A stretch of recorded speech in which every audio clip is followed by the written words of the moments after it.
hadda waxa la isku soo noqday waxa weeye in shirweynahan caadiga la qabtaa loo raacaa xeerkiisa qodobka 12aad oo sheegaya shirweynahan caadigan waxa ka soo qayb galaya golihii dhexe iyo ergooyinkii ka soo qayb galay shirkii saddexaad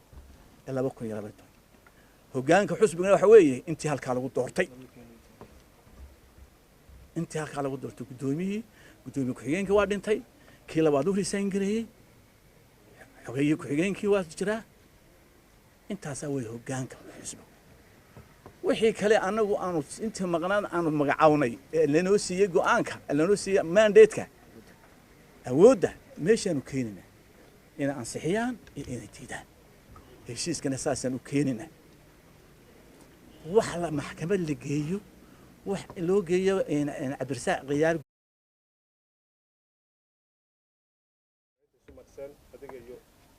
halka kala taagantiin maanta inaad isku noqotaan oo sar fadhiisataan sideebaad xisbiga ugu soo wada shaqayn kartaan iyadoo la ogyahay halka kala taagantiin adeer waxaan ku yiri waxaas waxaan ku yiri sharci baa la qabanaya anagu 7 qof oo noo yimi inta nala joogta waan naqaana ya inta qiiqa soo raacday anagu ma jirto waa sharciga lagu kala baxaya kamaal waan ku sheegay doorashadii intii aan la gaadhin xusbi soo bixin uu nala shaqeeyay we respect him laakiin in la isticmaalo ma hawla isticmaali waxaan jecelahay insha Allah taala inaan sharxi yeelanayo waa labadan nin baa laakiin waan ka aamusinahay hadaa lagu qabso wax ku taw ku meel gaad markii aanu soo saarnay cali warcadda hadle wuxuu yiri anna wala noo diiday udub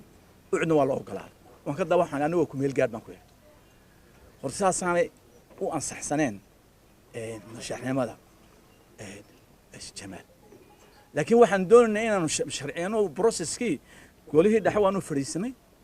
golaha dhexe weyn doorsgareeyay anaa u footeeyay laakiin kii weynaaye kongresskii aan caadigan heshiis ku jaalay ayaa